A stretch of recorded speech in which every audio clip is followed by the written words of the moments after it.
this moment to say that we're recording, and I got that. Just told us. Okay. First of all, I'd like to really welcome the many attendees that I see popping onto this meeting. It's a real testament to the high level of interest that the island has in doing what we can to improve our water quality in our ponds. I am Melinda Loberg, the president and longtime member of Tisbury Waterways Incorporated, which is a pond group in Tisbury that has taken an active interest in promoting the cleanliness and marine quality, water quality of Tashmoo, the lagoon, and the harbor. What we worked on, what we always are looking for, more tools to help us with that challenge of improving our impaired ponds.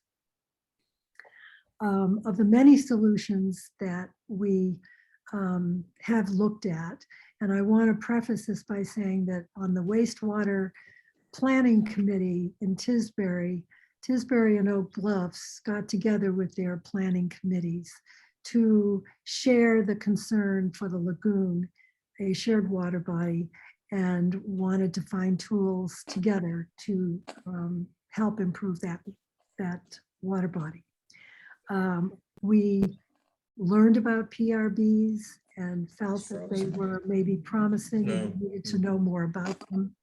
So we turned to the Martha's Vineyard Commission to help us with the grant application so that we might be able to pursue this further. Your internet is and I will say that Adam Turner really took the reins and jumped into this problem and solutions and wrote the grant. It's a SNAP grant, and proceeded to implement the grant. And we will hear tonight from him first, and then we will hear from our speaker. So Adam. Melinda, can you ask people to mute? To mute, yeah. Can you ask people to mute yourself? Thank you. I thought Sherry had muted everybody. I don't think she did. I can hear people. So if you can you mute yourself so we don't hear the background noise. Thank you, Jerry. Thank you, Melinda. And you sort of have gone over the background, and for 2 years we did submit grants to EPA to get a SNAP grant to put in permeable reactive barrier, which you'll hear about and understand what it is. And finally, in the second year, we did receive the grant.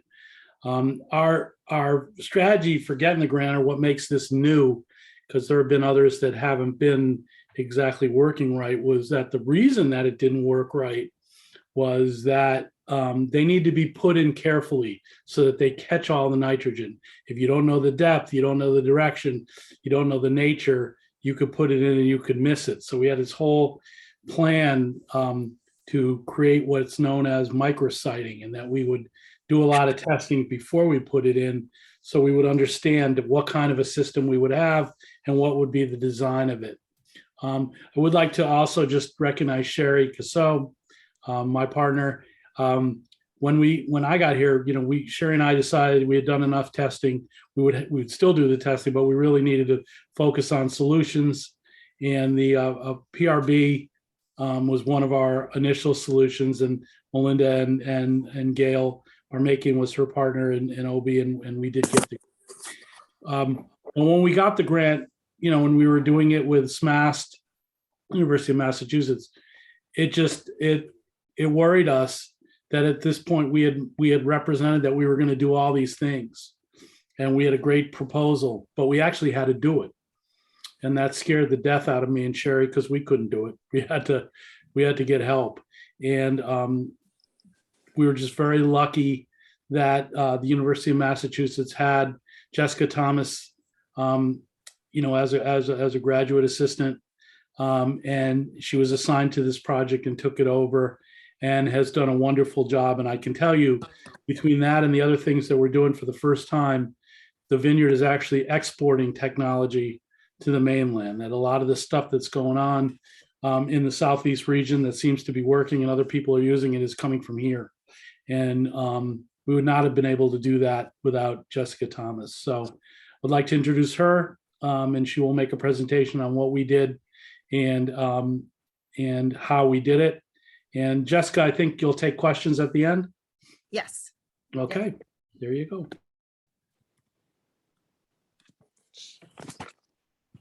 Just briefly, if you have questions during the presentation, just put them in the chat. We'll be monitoring that chat and we'll be taking questions from the chat at the completion of the presentation. Again, can everybody mute themselves? They're still getting like a scratchy thing, and I want Jessica to be able to clearly talk about what she's doing. So thank you. All right. Wonderful. Thank you so much. I want to thank Melinda and Sherry and Adam for inviting me to speak with you guys tonight about this exciting technology. As you heard, I'm from the UMass Dartmouth campus through the School of Marine Science and Technology. I work with Coastal Systems Program, who is working with the Martha's Vineyard Commission under this SNAP grant to look at the nitrogen removal efficiency and micrositing of these permeable reactive barriers. So for my talk tonight, I just want to go through a quick outline on what I'll be doing. If I can get my slide to work. There we go. All right, technology. So this is going to be basically what the talk is going to entail. I'm going to talk a little bit about what the problems with nitrogen are, what some possible solutions are, because this is only one solution in a handful of solutions that we have available to us. I'm going to talk about permeable reactive barriers for nitrogen reduction. And then I'm going to take a look at our site specifically. We'll look at our micrositing. We'll look at the efficacy testing that we've done, how we're trying to optimize the PRB design. Then we'll look at some secondary reactions that happen when you have a PRB and what the results were from that. And then we'll go into a little bit about the pros and cons. So, nitrogen. What is the problem with nitrogen? Well, nitrogen is a natural cycle.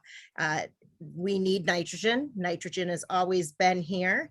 It is the most abundant gas in our atmosphere. It's essential to life, but there are issues when we have a form of nitrogen in a nitrogen limiting system at concentrations that are high enough to impact that ecosystem.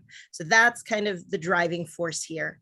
And what happens when that occurs is that you get things like algal blooms. So you'll see on your screen, on the left-hand side of your screen, there's a macroalgae bloom. This is in Three Bays Estuary over at Cape Cod. You get all of this nitrogen in there and you'll get this bloom. When the algae dies and decomposes, it uses up oxygen to do that. And that will strip oxygen from your water column and you'll end up with loss of eelgrass, which is incredibly important to the ecosystem. It's home for other benthic animals. It is a keystone species. You'll start to see a loss in your benthic organisms, such as oysters, snails, crabs. And then eventually you might see a low enough dissolved oxygen that you'll get fish kills, which is the picture on the right-hand side of your screen. So this nitrogen input can lead to that system being in a state of what's called eutrophication, that low oxygen level.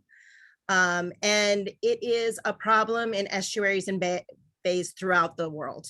This is not just a Martha's Vineyard issue. It can cause lots of impacts. It has the environmental impact that we were talking about, that is loss of habitat and water quality, but it also can have a financial impact to tourism. I mean, people come here because our estuaries and our water bodies are beautiful, and they want to see that. It can affect people's property values, and it can go on and affect your fishing industry. It also affects your quality of life. People want to go and enjoy these water bodies. They want to enjoy the beaches. They want to go look at birds. They want to be able to enjoy themselves. So that's one of the reasons that we're working on this. So eutrophication, this low oxygen level, is a natural process, and it would happen no matter what. However, as people have moved into these coastal waterways and coastal communities, our anthropogenic sources can exacerbate the process. So because we live here, we have added to the nitrogen enrichment, and so it's our job to deal with that. There are point sources of this nitrogen enrichment, and there's also non-point sources. So the point sources may be things that you're really familiar with, like wastewater treatment discharge pipes or stormwater discharges. That's when you have a high concentration of nitrogen that's going at one spot. But we also have a lot of non-point sources. We have atmospheric deposition. We'll have some runoff from either fertilizers or agriculture. And we also have our septic systems that is a non-point source. So what do we see? If you look on the right side of your screen, you'll see a pie chart. And this is actually the nitrogen contributions from different things such as wastewater and landfills and fertilizers and runoff. And that's for the Lagoon Pond watershed. This is our pilot watershed. And if you notice, 83% of our nitrogen is coming from wastewater. So what does that look like? If you look on the left side of your screen, you see typical residence. You'll have organic nitrogen that will leave your residence, and it will go through a variety of processes through your septic system and leaching fields. And what you end up with is nitrogen in the form of nitrate and nitrite that will enter the groundwater, and then it will head towards your surface water bodies, causing those algal blooms and then low oxygen levels. So we need some solutions. There are a variety of them. Some you may be more familiar with than others. Advanced wastewater treatment facilities is a typical solution. So sewering an area. There are some upsides to this. You remove nitrogen completely from your system and you treat it, but it is incredibly expensive. And sometimes it's really difficult to get to some of our areas in coastal communities to add sewers. So we need to look at some other innovative ways to remove nitrogen. One of them is innovative nitrogen removing septic systems. And these are really wonderful, and we're seeing some great progress on them. Very exciting stuff. But at this point, we don't have widespread commercial availability of these innovative systems. We're just not quite there yet. We can also do wetland and pond restoration and construction and modification. Wetlands and ponds are nitrogen sinks. What happens is you might have actual burial of sediments containing nitrogen. So you bury the nitrogen right in the sediment. You can remove nitrogen through plant growth and removal. That's something that people are looking into.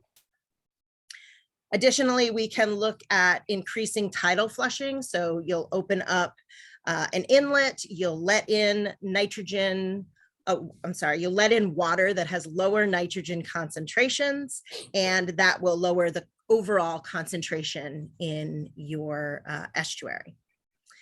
We also have aquaculture, where you might grow something like an oyster. oysters use nitrogen in their growth. And then when you harvest them, you remove that nitrogen directly from your system. And finally, you have permeable reactive barriers, PRBs, which is what I'm going to talk to you about tonight. And all of these things, you know, they're working on the same problem, and there are good places for all of these things. And I think you need them all to solve the overall problem. But we're going to talk about PRBs and when it's appropriate to use those. Okay, so what is a PRB? Typically, PRBs were used for metals and chlorinated solvents, and they've been used pretty widely since the 1980s and 90s. And what would happen is you would have a large point source that would have a contamination. So you might think of like a dry cleaner. That's a good one. And you would have contaminated water that would have things like metals or chlorinated solvents in them. And your groundwater would flow through a physical barrier that you put in the ground. This wall would be composed of some material that would cause a chemical reaction with the contaminated groundwater, so that on the other side, you ended up with treated groundwater. And they are continued to be used incredibly successfully to deal with that situation.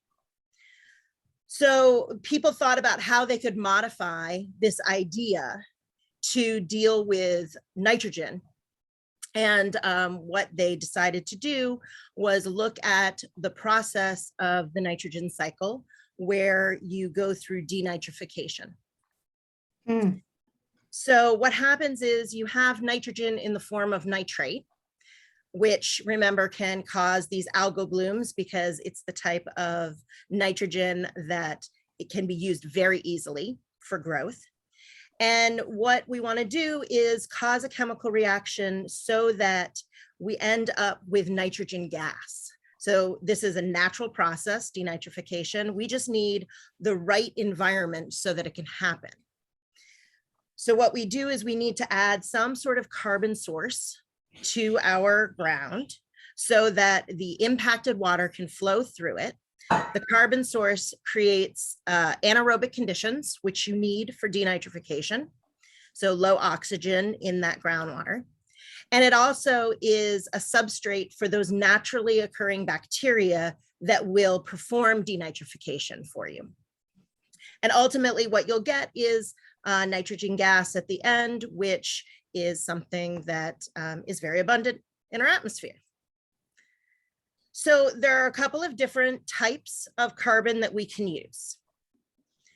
We can use a solid source. So this would be something like wood chips. They've talked about using newspaper or cotton. They've looked at a lot of different types of solid sources. Or you can use a liquid source that's an emulsified vegetable oil, essentially. And there are pros and cons to both. So with the solid source, you get really high levels of denitrification that they've shown with that in the lab. There's limited movement of your substance with groundwater. So if you put wood chips in the ground, they're not going to travel with the groundwater. And they're easily sourced. It's easy to find wood chips. Some of the cons for a solid source is that it's incredibly difficult to construct. If you have ever gone to the beach and tried to dig way down in the sand to where it is now saturated, you will know that your walls kind of fall in on you when you try to do that. So where we're operating to have this denitrification occur has to be below our groundwater level. So we're in saturated sandy soils. And because it's such a difficult construction, it has a really high cost associated with it. And you're digging a trench that is as long as your PRB is going to be and deep enough that it will hit the area of concern, and generally between 5 and 10 feet wide. It's a very large trench. There's a huge environmental disturbance, which is not something that we always want to or can do. So there's some pros and cons with the liquid source as well. In the lab, we've also achieved high levels of denitrification with a liquid source. It's relatively easy to install, and we'll go through what it looks like. It has a relatively low cost, and there's very little environmental disturbance. Some of the cons are there may be some movement with groundwater. We're actually looking at that in this study.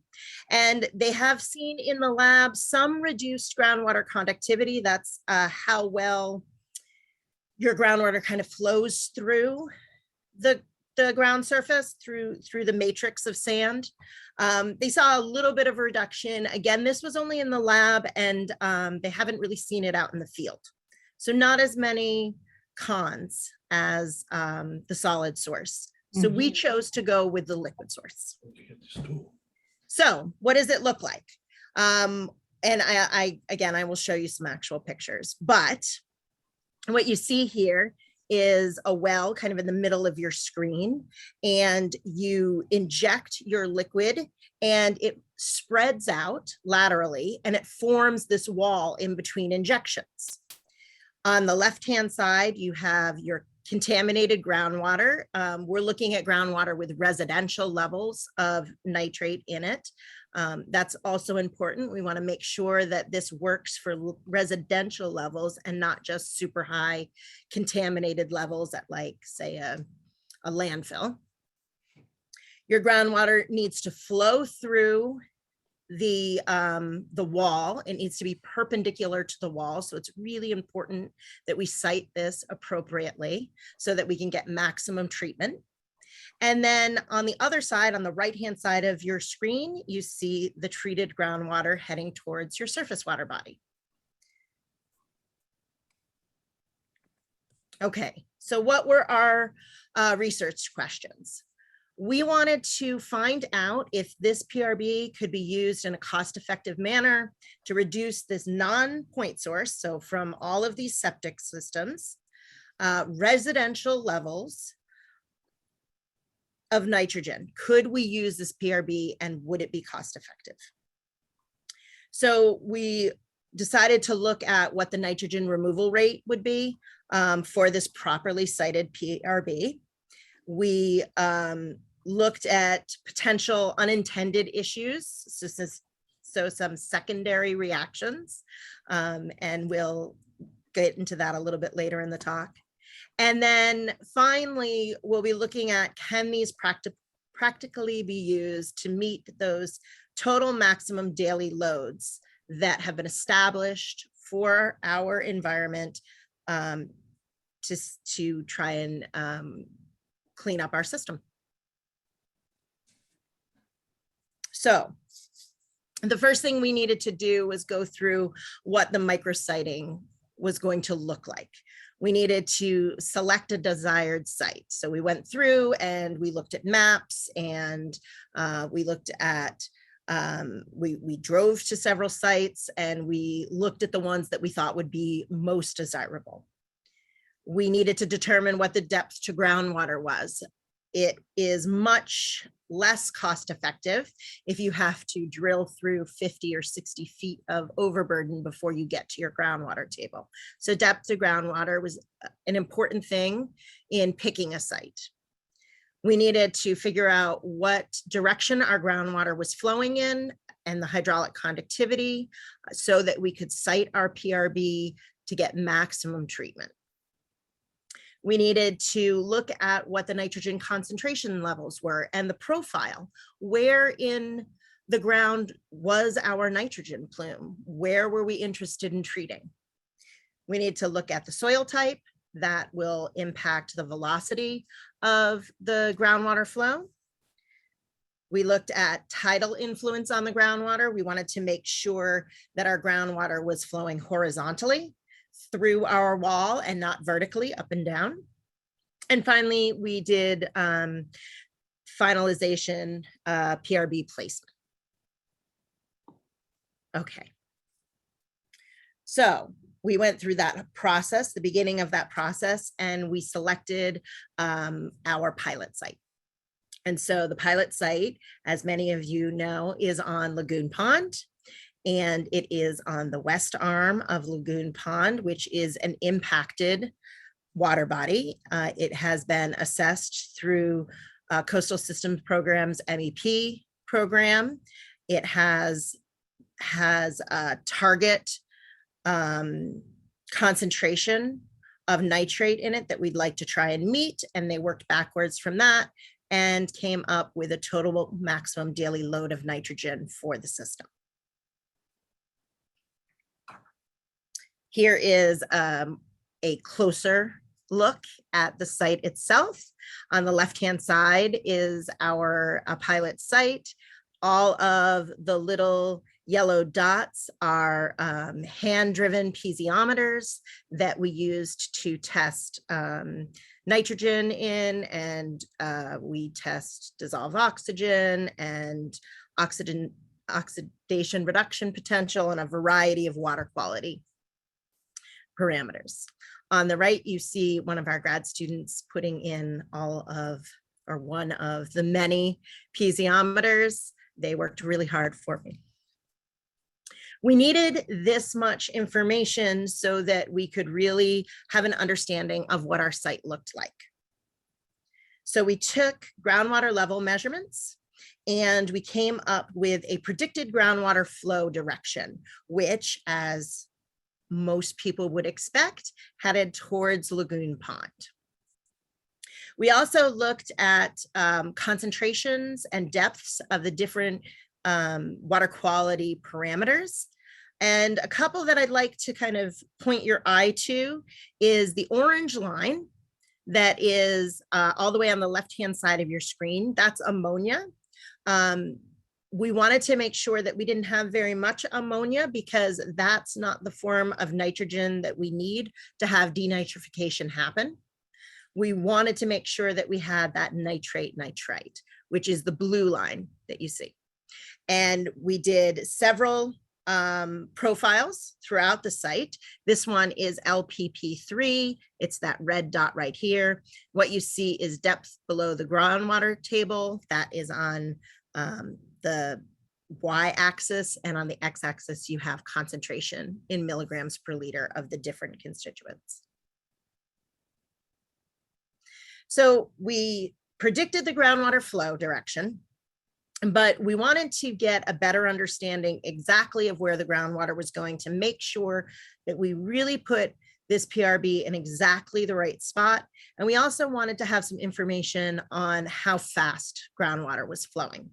So in order to do that, we did what's called the natural gradient tracer test.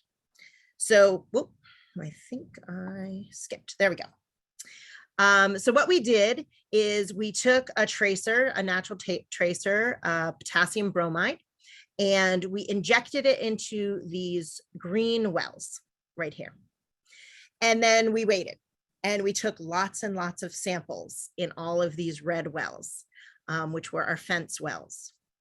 And we waited until we could measure bromine in those wells. And we got breakthrough in several wells. So we were able to figure out how fast the groundwater was flowing, which is about 0.6 feet per day, about a half a foot per day, which is very typical for this type of sandy soils. And we were also able to get what the groundwater flow direction was better. And if you notice, this blue arrow is the arrow that we had predicted with the groundwater level measurements when we made our contour map out in the last picture. And these pink arrows indicate the groundwater flow direction that we actually measured with the tracer test. So there was a slight discrepancy between what we came up with our contour map, which actually had quite a few wells in order to develop, more than is typical, and what we found with the natural gradient tracer test. So I think it's really important that we did that step. It ended up changing our design a little bit. Then we did soil borings to make sure that we understood exactly what was going on in the ground. All the way over on the left-hand side, our picture of the geoprobe. So that's the drill rig that we used in order to install the PRB and to get the soil borings. And the middle picture is our actual soil borings. And on the right is a log that gives us what type of soils we had, which were primarily sandy soils.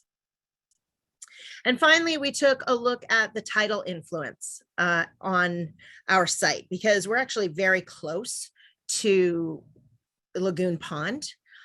We took a look right here in this white well. We put a logger down and we just measured the groundwater height. That is this blue line. So this on the x-axis is time. And on the y-axis, you have groundwater depth on the left-hand side. And on the right-hand side, you have precipitation, which is this orange line. And essentially what we found was, while there might be a little bit of tidal influence seen, the dominant factor was recharge. So when we had a storm, we saw that the stage went up. When we didn't have a storm, when precipitation was low, we saw the stage go down. So that's good. That's what we were looking for. That means that we don't have a lot of vertical flow that we had to worry about too much. So before we put in the PRB, we went ahead and found, we had some findings. We found that our groundwater table was very shallow. It was only, it's about 2 meters or so below the ground surface. So very shallow, which means that we don't have to dig very far, which is good. We have soils that are fine sand. They have some silty clay, but mostly fine sand. They're fairly uniform, which also makes our life a little bit easier. We found out that nitrate is the dominant form on this site, which is good because that's the form we need so that we can have denitrification occur. We found that we had residential levels of our nitrate, which range anywhere between 0 and 12 generally. Our average was around 2 milligrams per liter. Our groundwater was freshwater, which surprised me a little bit because we're really close to Lagoon Pond, and I thought we might get some salty water in there, but we didn't. We found the groundwater velocity was about the 1/2 foot per day, very similar to other areas that has this type of soils. And we also found elevated levels of manganese, iron, and arsenic in the phragmite that is right along the edge of Lagoon Pond. And that's important a little bit later. It wasn't something that we were surprised to find. Phragmite tend to grow in areas that have low oxygen, so oftentimes you'll see some of these metals there. So now we decided to design the PRB and install it. There's a lot going on this map, so let me just walk you through it. The blue circles are our groundwater wells that we take measurements from, as well as the little yellow circles. Those are our fence wells that we did our tracer test with. That's all of our monitoring that we're doing. The green wells that you see that go from this northern portion of the site down to the southern portion of the site, those were our individual injections that happened of the injectate of the PRB actual material. It's about 80 feet away from Lagoon Pond, which was about as close as we could get permitted. I don't think that they would have let us go any closer than that. And the soybean oil is going to go ahead and spread and make this wall that happens here. So we did about 150 linear feet of PRB, and we did injections so that we could look at how best to design our PRB. We did injections that were 10 feet apart and injections that were 15 feet apart. And the injectate was mixed with water. So here are some pictures of the actual injection. On the left side of your screen, you see in the back, these caged square tubs. Totes are filled with the actual injectate, the concentrated injectate. The center round ones in the foreground are our mixing tanks. So we mixed it with water. The geoprobe is in the middle, is the drill rig that went ahead and drilled down into the ground, placed a screen. You would inject, and then everything was pulled back out of the ground. So there was nothing left behind. And this drill rig went, you see there's construction going on. Amy was building a beautiful wall, and it is beautiful. But the drill rig itself can go in lots of places. It went through her grass, and it doesn't leave marks behind, and it leaves nothing left in the ground either. And on the right-hand side, you can see the actual injection happening. It happens under pressure. And then once they were done, they removed all the pipes from the ground. So what are we seeing? How is it going? In this graph, what you see is time on the bottom, and you see, and you see nitrate concentration in the left-hand side. The first two lines I'd like you to look at are the yellow and the orange line. These are up gradient wells. So we went ahead and measured up gradient for a long time and continue to measure it. And you see high levels of nitrate. Right here is when the PRB was installed. The next line I'd like you to take a look at is the green line. And what happens is this green line is about 22 feet from the PRB down gradient. And we see a high level of nitrate before the installation. And then after it's been installed, within a month or so, we go ahead and see almost none. The purple line and the blue line, which is right here, you also see higher levels that go down to almost none. The purple line is further down gradient, so it takes a little longer for the treated groundwater to reach it.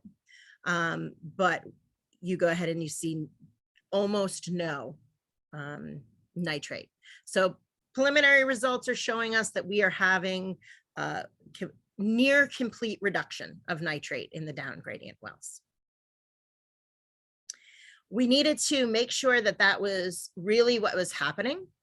So what we're doing now is we're actually measuring the N2 gas that is being produced. So if magically the nitrate was getting attached to particles or getting caught in little pockets, and that's why we were seeing lower nitrogen. I don't think that's why we would be seeing that much lower nitrogen, but we want to prove that that's not why we're seeing lower nitrogen. What we have to do is measure the actual N2 gas that we observe in the groundwater, the dissolved N2 gas.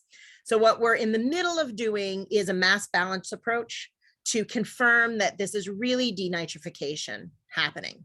And so we're testing the nitrogen gas in up gradient wells and in down gradient wells. And what we see is that in up gradient wells before the PRB, we have some background nitrogen gas in the groundwater. But as you travel down gradient, you see high levels of nitrogen gas, much higher than we saw up gradient. So it's looking optimistic. We haven't finished this portion of the study yet. Jessica, we have a question in the chat. I'm not sure if it's this slide or the previous one. Sure. The post-injection findings slide. What's the yellow line that went up after the PRB was installed? The yellow line is an up gradient well. So that is before you hit. So this would be groundwater that would be flowing towards the PRB, but it has not hit the PRB yet. And that line is all over the place. I actually have probably 6 months to a year worth of data before the PRB installation, which I think might be helpful to show that these up gradient wells are all over the place. They're up high. Sometimes they're up as high as 15 milligrams per liter. Then they come down. It depends on where they're getting their groundwater from, how many houses, how much rain we've gotten to recharge the area. But it's pretty up and down in the up gradient wells before treatment. Did that answer the question? hopefully. I think so. I'll let Okay. you know. Good.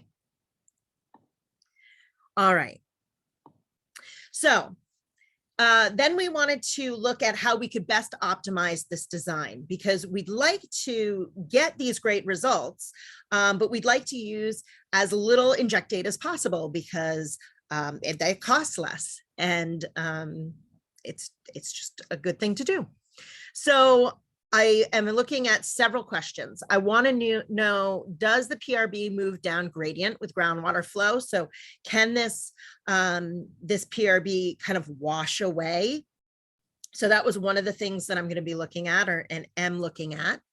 I wanted to know how much lateral spreading from the injection points it was. Like, how far apart do I have to put the injections in order to get a really good coverage? Can I put them the 15 feet apart? Do I have to put them 10 feet apart? What am I looking at? And then eventually I'd like to look at, and I have not gotten here, the rate of oxidation of the injectate. That will give us an idea of how long it will last. There is a study going on the Cape that's the primary focus. EPA awarded them a grant as well. They're looking at a PRB made out of the same material, and they're looking at how long it will last in their study. But I'd like to get some idea of that. My primary pilot study was not addressing that directly, though. So I went back first and I took a look at what some of the studies that were done by the company that actually makes the injectate. And this company does quite a lot of scientific research, and they've modified their injectate quite a bit to try and make it the best they can. And so they did some column experiments. If you take a look on the right-hand side, you'll see these soil columns, and they have groundwater, impacted groundwater, so high nitrogen groundwater flowing through the column. And they took a look at their nitrate levels that were coming out of the column. And they also looked at total organic carbon coming out of the column, so that they can have an idea of how much their injectate is kind of washing away. And what they found was, initially, if you look kind of at the middle of your screen with the total organic carbon on the left and time down here on the x-axis, they had an initial release of some carbon material. So some of their injectate kind of moved initially, and then it wasn't moving. It went down low. And then this spike right here indicates when they re-injected. They actually re-injected more injectate. And so again, they got a release of some carbon. And the reason that they re-injected is because they found that after just about a year, they were starting to get some breakthrough of nitrate. So the green line is the influent. That's what they put in, up to 25 milligrams per liter, so impacted water. And they had nothing for the longest time, and then they had a breakthrough. So based on this, they did some reformulation, and they added something to their injectate in order to make it less mobile. So they modified that a little bit, and that's the injectate that we used. We did our own study on carbon to see how far things were moving. And so what you see on the bottom is up gradient wells on the left to down gradient wells on the right. This is dissolved organic carbon on the left-hand side. So we're measuring essentially where the PRB is. And on the right-hand side, I have nitrate again, so that we had an idea of what was going on with our nitrate. And what you see is that we have high levels of nitrate. And then at the PRB injection, just up gradient of the PRB injection, and then down gradient, you don't see any nitrate, which is exactly what we had been hoping for. And then what you see in the dissolved organic carbon is that we don't have a lot of dissolved organic carbon. We have a little bit that traveled up gradient, which isn't a surprise because we did this under pressure. This was where the PRB injection was, and this is where we found our highest level of carbon. And this distance was only about 3 feet away from where our injection was. So I was actually pleasantly surprised that it hadn't moved further than that. We're going to do some in-lab studies as well to see what we can see with the movement of this injectate, to see if we get similar results as we did in the field, but it seems promising so far. The other thing I'd like to point out is this W11. This is further down gradient, but we do see a little bit of an increase in our dissolved organic carbon here. So it looks like we might have a light fraction of the injectate that did travel a little bit, kind of like that first breakthrough that they saw in the column experiment. So we're going to look a little bit more into that as well. So just to remind you again, you've seen this graph before. This was our PRB design. In this upper portion, we did injections that were only 10 feet apart. And in the lower, from injection 8 to 12, we did them 15 feet apart. So we could see how much our injectate spread. It would be great if we could, if we only needed to inject them every 15 feet instead of every 10. So what did we find? In these graphs, what you see are nitrate concentrations. On the right, there are concentrations for the 10-foot spacings. And on the left, you see concentration for the 15 feet spacings. Down at the bottom, you see dates. And on the left-hand side is the nitrate concentration. The big thing that I want to kind of point out, you've seen the graph on the right already. The red and the orange line were the up gradient wells, and the blue, the green, and the purple were down gradient wells where you see them go down to almost nothing. On the left side with the 15 feet spacing, the red and the orange are also up gradient wells. The blue and the green are down gradient wells. So in this blue well, I see some sort of breakthrough going on. And I'm not sure yet whether or not that's because I did a 15-foot spacing between them, or if there's something else that's going on. And we're going to do some additional studies to see if the 15 feet really just isn't giving us enough coverage. That will be to come. All right, those are the results that I have as far as nitrate goes. But I want to talk to you a little bit about secondary reactions that can happen. So when we make the groundwater anaerobic, when there's no oxygen left in this system, you're going to have several reactions happen. You are going to reduce manganese, you're going to reduce iron, you're going to reduce arsenic. And when those metals are in the reduced state, they can move. And we want to make sure that we're not causing an issue for our surface water body by having those things move. So we took a very serious look at what was happening with each of those. So the first one we looked at was arsenic. Arsenic is natural in the soils. It's present in some soils. We didn't expect to see a lot of arsenic in these soils, given the type of geology we had, but it is a highly toxic metal. And so we were really very concerned that we wanted to make sure that it was not going into lagoon pond. So what you see here is we have an upgradient well. That's my green line, which you almost can't see because it basically stays at nothing. So that's before I've reached my anaerobic zone. We wouldn't expect the arsenic to be moving there. But in the red and the blue and the yellow, those are down gradient. So the blue line is the closest to the PRB, and we see some elevated levels of arsenic. The red line is further down from the PRB, and the yellow line is right at the edge of Lagoon Pond in the frag, where we actually had seen some elevated levels of arsenic prior to installing the PRB. So basically what we have seen is that there is some arsenic that's released, but it is not traveling all the way to Lagoon Pond. It's traveling maybe about 50 feet, but not to the full 80 feet.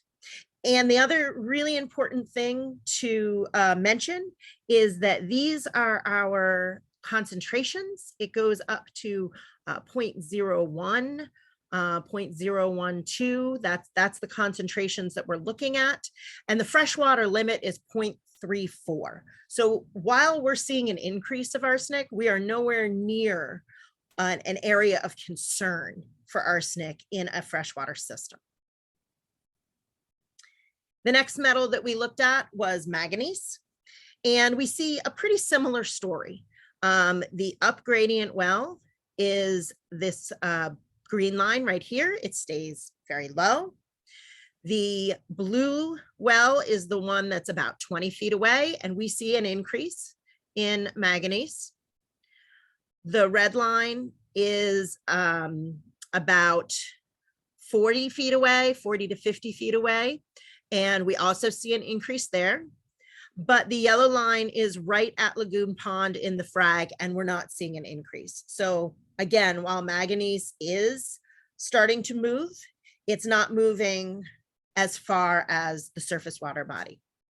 And I'd like to state that these are really similar results that they've been getting on the Cape for a metal movement, maybe about 50 feet they're seeing there as well.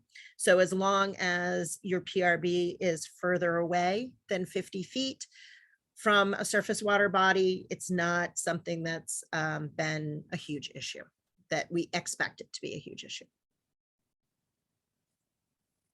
Finally, we took a look at iron. Again, iron can be mobilized when you're in these reducing conditions.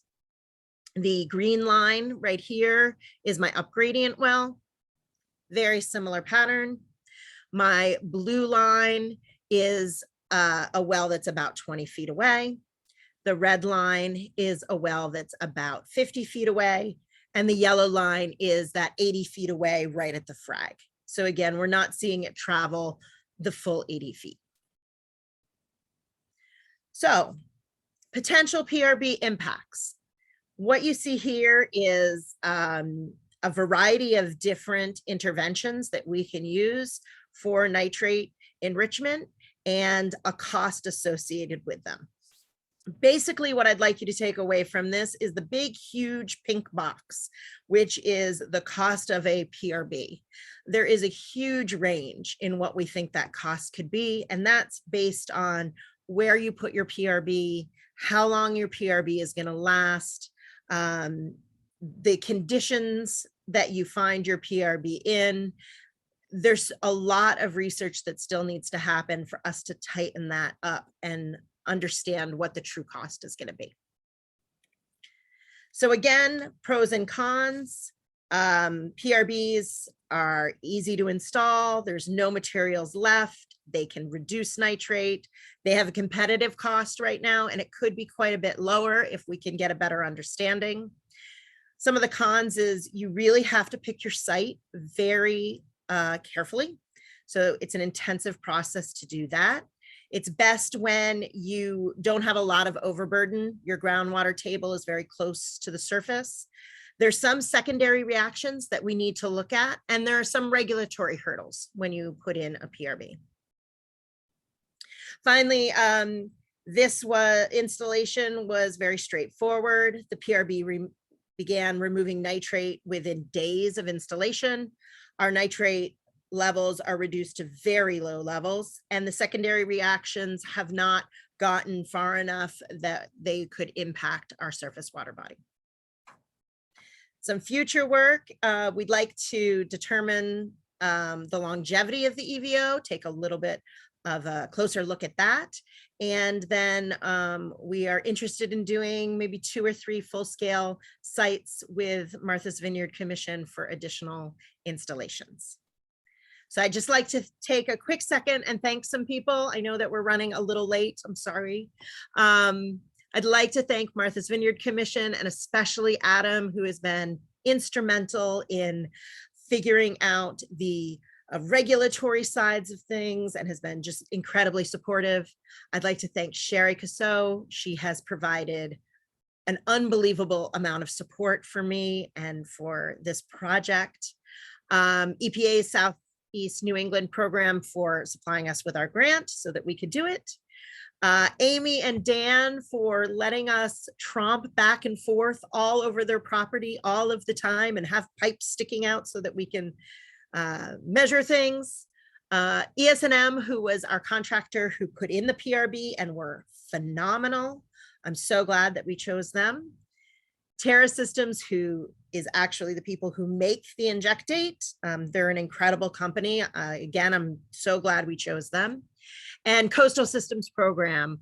I cannot tell you how many people I have dragged out there to pound in wells. I think every person who works in the program has done something for me on their site, and there's not enough thank yous. So with that, I will take questions.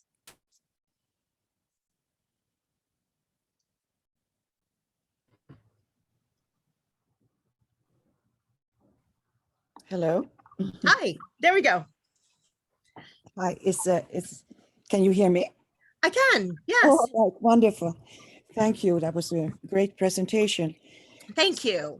I am concerned about the soybean oil that is Sure. used for this. And you said that it was 17,000 gallons total, and it was a 4-to-1 water ratio. Is that correct? Yes, it is. Mhm.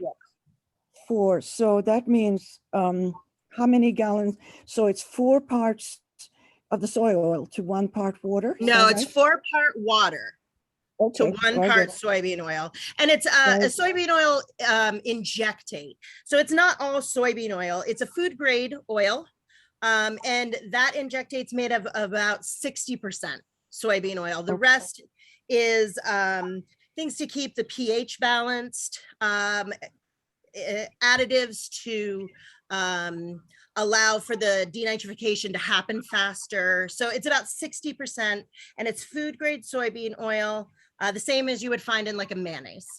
Right. So then it comes to maybe about 3,000 gallons of soy oil, and you need 66 gallons of soy oil can grow on 1 acre. So it means that it's about 45 acres that are required to grow this soy oil, and it requires 100 pounds of nitrogen per acre. So that means there will be about 5,000 pounds of nitrogen that is added to just one system. Oh, wait, no, I'm sorry. No, that's not how soybeans grow. So soybeans are a legume, and a legume has nodules as part of their system. And in that nodule, there is a bacteria that has a symbiotic relationship with it. And they provide the bacteria with sugars, and the bacteria provides the plant with nitrogen. And what they do is they fix nitrogen from the atmosphere, and they provide the nitrogen, and they provide 60% of the nitrogen required for the plant to grow. And the rest of it comes from the soil itself. There are very few places where you actually add nitrogen into a soybean field. The only time you would do that would be if your initial soil didn't have a good organic content, or if you had if you're trying to get a super high yield. But in general, farmers don't apply nitrogen to soybean. I grew up in farmland.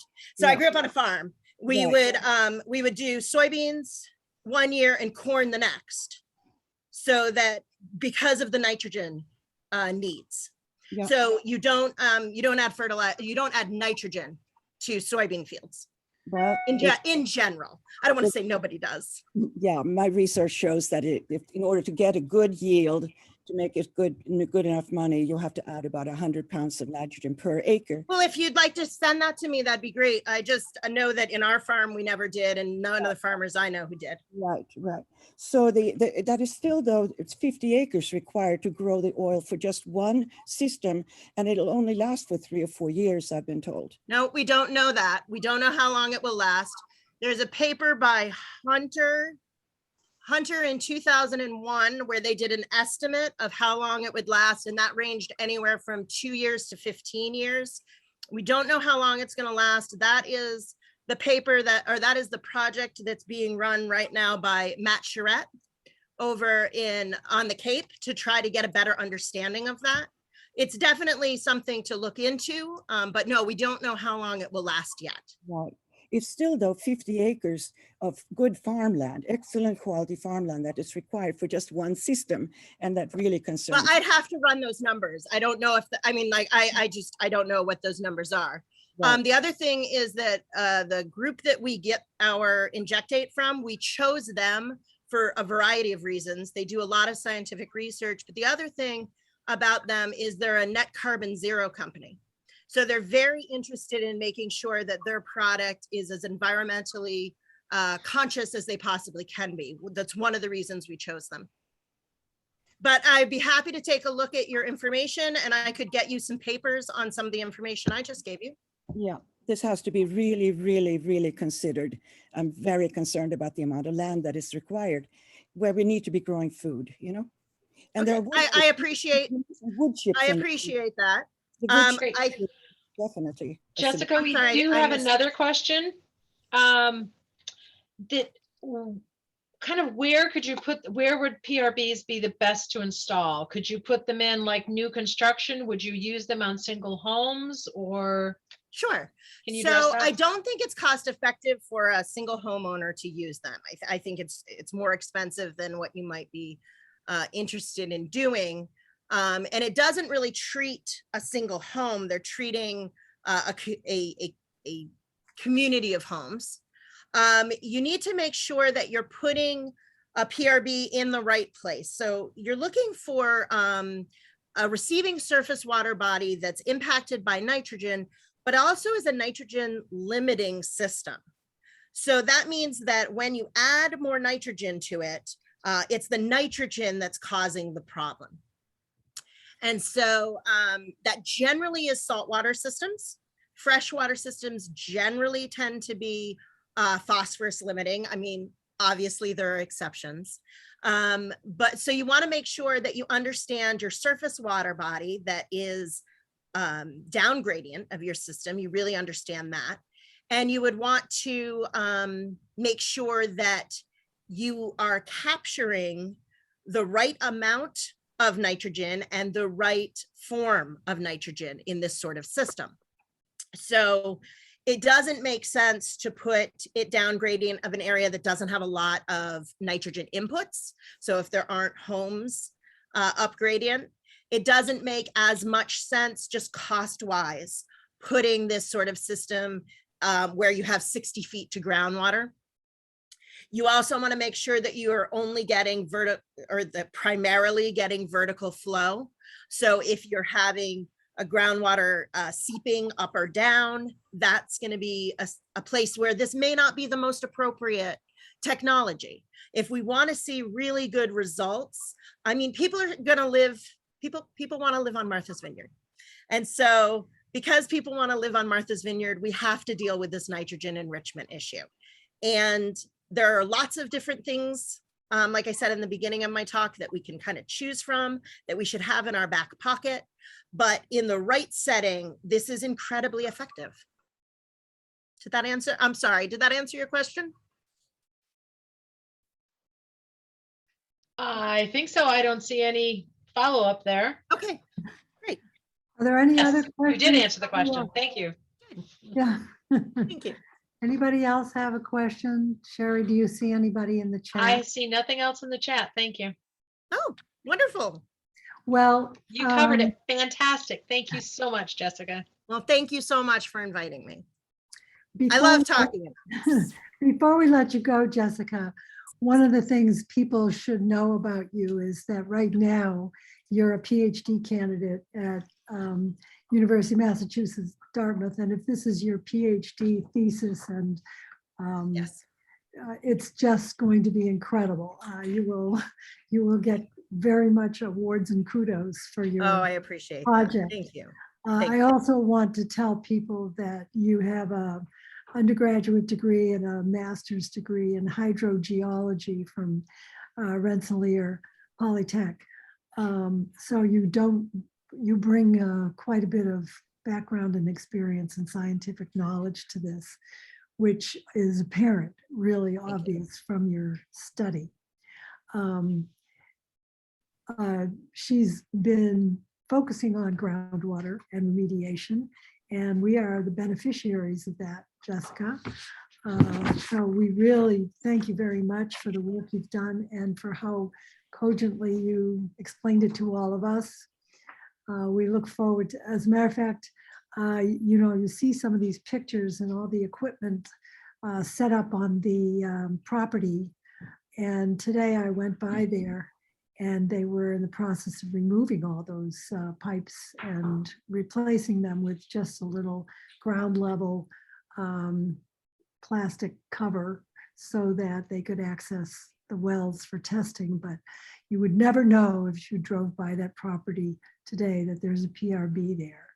No. And the property owner, I want to recognize, I know she's in the audience, Amy Hambrecht, who fortuitously is very much open to these kinds of projects and these kinds of things. She's a member of the Tisbury Conservation Committee.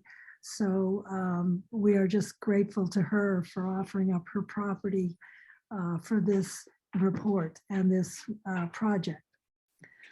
And for giving us shelter when it's cold Yes. and light when it's dark.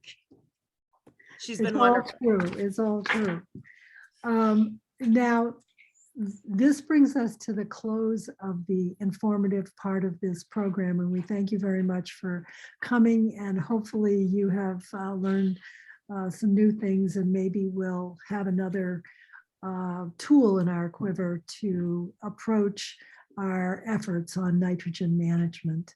Melinda, I'm really sorry. I got 2 direct messages that I just wanted to answer real quick to make sure Fine. that they Yes. got the answer to this. So the first question, I'm so sorry, I didn't mean to interrupt you. Don't worry. The first question was, in time, won't the arsenic and manganese reach the pond? And that is a really important question, and I'm so glad you asked it. And the answer is no.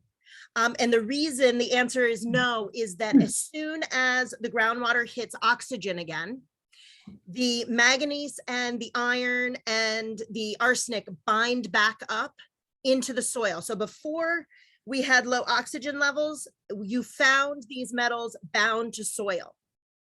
And as soon as it hits oxygen again, it will bind with soil again.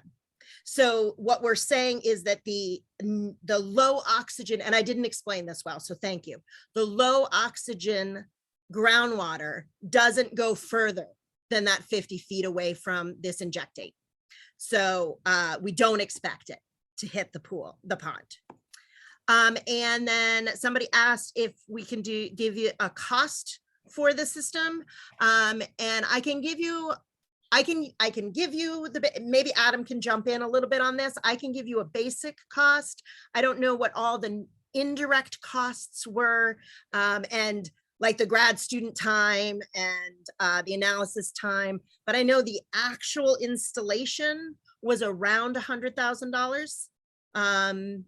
Just because I was in those meetings to, we made the process to bid for the installation. It was an open bid process. So we looked at a variety of different companies who wanted to come bid. But maybe Adam, you have a better idea. I mean, it's 100,000 seems high, but again, what I wanted to sign off is this is just one of the tools, and this tool works for places that really don't have septic tanks or are in a concentrated area where septic tanks come down the hill. A PRB is like a fence. I mean, it hits it and it's supposed to stop.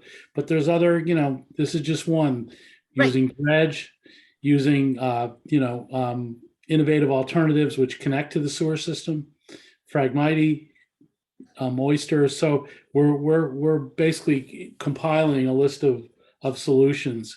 So 100,000, it sounds high, but you could use this to hit 15 or 20 houses. It's Oh, really absolutely. Oh, no. This does not just clean up, and again, maybe I was unclear with that.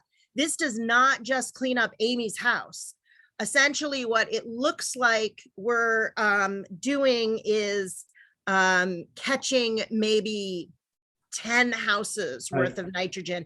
And this is just a pilot program, so it's not as long as what you would do in a full-scale program. And the cost does not increase exponentially. I mean, most of the cost was getting the equipment here and stuff. The cost of the injectate was small compared to the engineering. One other thing, and then I'll give the thing back to Melinda, is we also were under budget by Quite under budget amount, because we were so efficient at the micrositing and the other stuff. So that was all on Jessica, though. I have to give her all the credit. That was all on the students who helped me out. So I have to thank them again. And Sherry. There was a lot of time in there. The slides will be available, and the recording will also be made available. I will put it up for Water Alliance. I'll put it on our website, and I will make sure that Melinda has it to share with just TWI. Thank you. Great. And if anybody has any follow-up questions for me, or if you'd like some of them, when I answered some questions, I gave a couple of studies out. I'm happy to give you the actual studies that you can take a look at. If you have any follow-up questions, please feel free to get in touch with either Melinda or Sherry or Adam. I'm sure they'll send it off to me.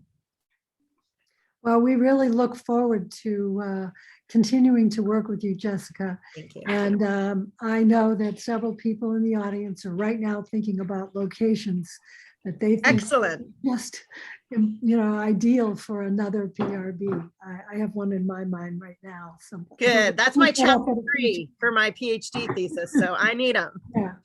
It could be your whole career ahead of you now. We do have funding for the next two We do. in the EPA grant that we just got. They're doing, the Tisbury sort of retrofits this year, but we do have PRB. We're looking at the sailing camp in OB next year. So the talk is just sort of ending, and I don't know. I would like to thank everyone for coming to this wonderful presentation and invite Tisbury Waterways board members and friends who would like to stick around and watch us go through the routine of our annual meeting, which hopefully will be about 10 or 15 minutes total. And I want to thank the commission for hosting this on Zoom and sticking with us until we finish our meeting. Thank you. Thank you very much. Okay. And I will stop the video now? Yes. Or stop the recording? Okay. You don't need to record this. That's correct. Great. Again, Jessica, thank you so much. Thank you. And I will let you enjoy your meeting. And it was lovely speaking to you. Thank you so much. Bye, Jessica. Bye. Hello.